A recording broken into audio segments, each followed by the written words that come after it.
There are a lot of different ways to turn a beat catalogue into income, yet most producers seem to know little about the business side of beat making beyond putting a PayPal button onto a SoundClick page. After spending countless hours honing your craft, learning production techniques, downloading the best VSTs and making awesome beats, it can be very frustrating if you're not racking up the kind of sales you want. So here are my personal tips, backed up with some image and video proof and compiled after almost a decade of selling beats professionally. Number 1. Sell licenses to your beats. This is the easiest and still the best way to make money with your beats.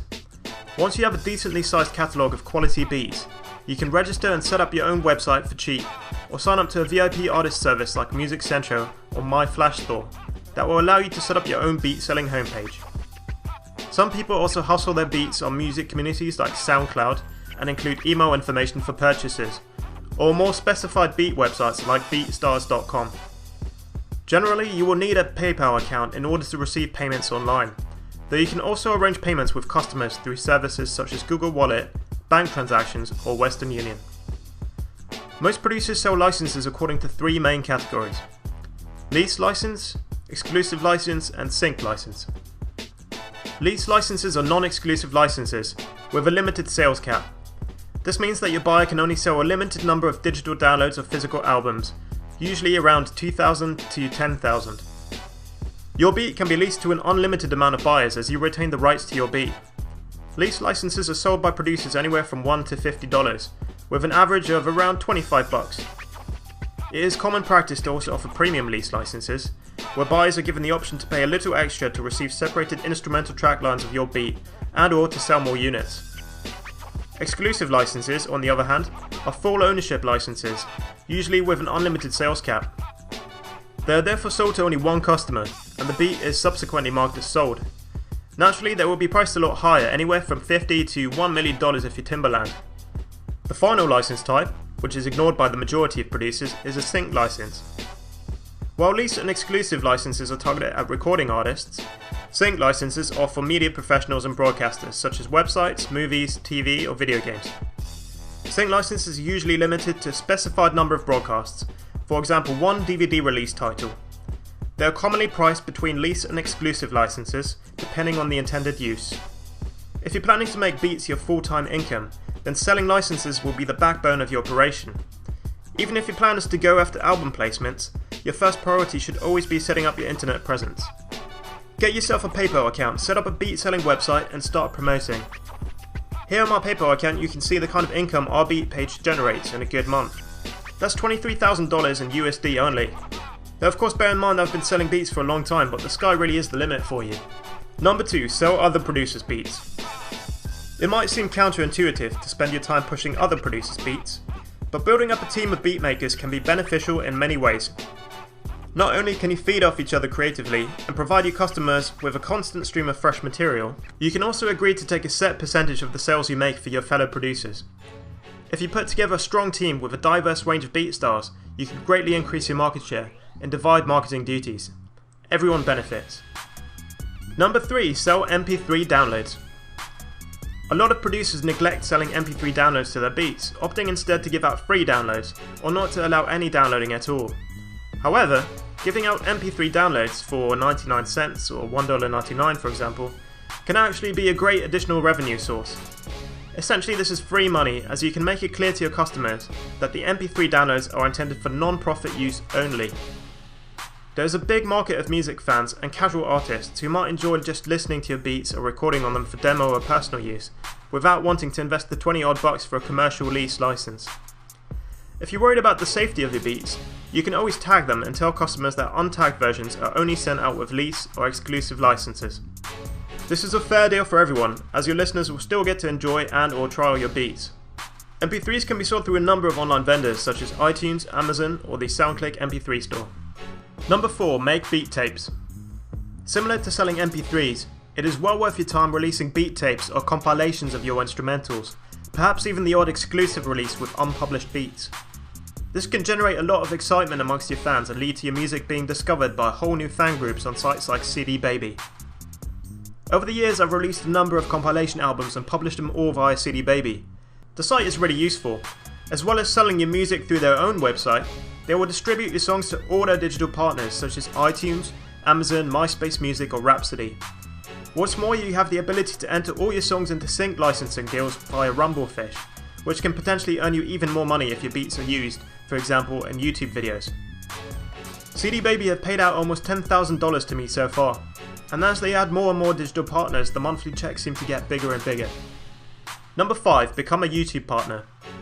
Becoming a YouTube partner, and subsequently having sponsored advertisements displayed in your videos, is more of a long-term strategy, as it will take you a while to get to a point where you're making decent money. Unlike before though, anyone can monetize videos now, which basically means you will have Google Ads displayed before, during, or after your videos. You will need to have signed up to an AdSense account, and will earn a percentage of all ad revenue generated in this way. If you regularly update your YouTube channel with interesting content and get a lot of traffic, this can potentially be a really big earner. If you don't really have the time to make a lot of interesting videos, even just uploading a couple of beat videos a month, that is a video of a beat playing over some kind of static background image, could earn you a tidy sum. Personally, my channel has made over $11,000 in that way so far. Number 6. Get a TV placement. Getting a placement in a TV show, film, or video game can be an arduous process. There are thousands of producers out there submitting their material to placement opportunities on a daily basis.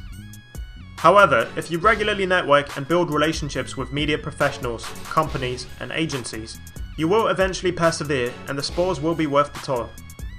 While you won't necessarily be paid a large sum upfront, the royalty payments are where producers really make the big bucks. In order to benefit from this, it is essential that you are registered with a royalty collection association such as BMI, ASCAP, SESAC or PRS. TV stations in the US in particular pay out large sums just for short music segments in their programming. My last quarterly royalty check from the PRS was for a single placement on CBS Sports, and that was something around $4,200 for 30 seconds of a beat. That's not too bad, right? Number 7. Get your beats on internet radio. Getting your beats onto a regular radio station can be pretty hard, as by and large stations are only interested in full songs. However, internet radio stations are a different matter. A lot of people enjoy browsing stations like Pandora or streaming websites like Spotify for instrumental music, and this is where it gets really interesting. Pandora and Spotify both share out their profits amongst members according to the amount of plays your music receives. You do have to jump through some hoops to get your music onto online radio stations or streaming sites, but if your beats prove popular, this can be a nice little side earner. Pandora just recently announced that they send over 2,000 artists more than $10,000 a year. Artists like Drake and Lil Wayne even make $3 million a year. Number 8. Make a drum kit. A lot of producers have recently taken to the idea of packaging and selling their own drum sounds for other musicians. There is a vast amount of producers out there hunting for new and better drum samples, and if you've already built up a reputation with your beats, chances are there will be someone out there ready to jump at the chance of emulating your sound. Putting together a drum kit can be fairly time consuming, but if done correctly it can be a worthy investment. You can sell your kit on your own website, or even better, find the most popular drum kit websites out there and partner with them to retail your products. As they already have a ready-made sales platform, audience and marketing strategy, they will be better positioned to sell your products than you are. Be prepared though, most vendors will take a 50% cut of sales. This is pretty normal. Personally, I've always sold my kits through websites like producerloops.com, and as you can see, through them alone I've earned around $3,700 in commissions so far. If you get your kits on a couple websites like Producer Loops, Modern Producers, or the Music Central Marketplace, that could be a great side income for you. Number 9. Submit your beats to music libraries. There are a big number of music libraries and stock music websites online, ranging from general sites to industry-specific sites for film music, ad music, or video game music.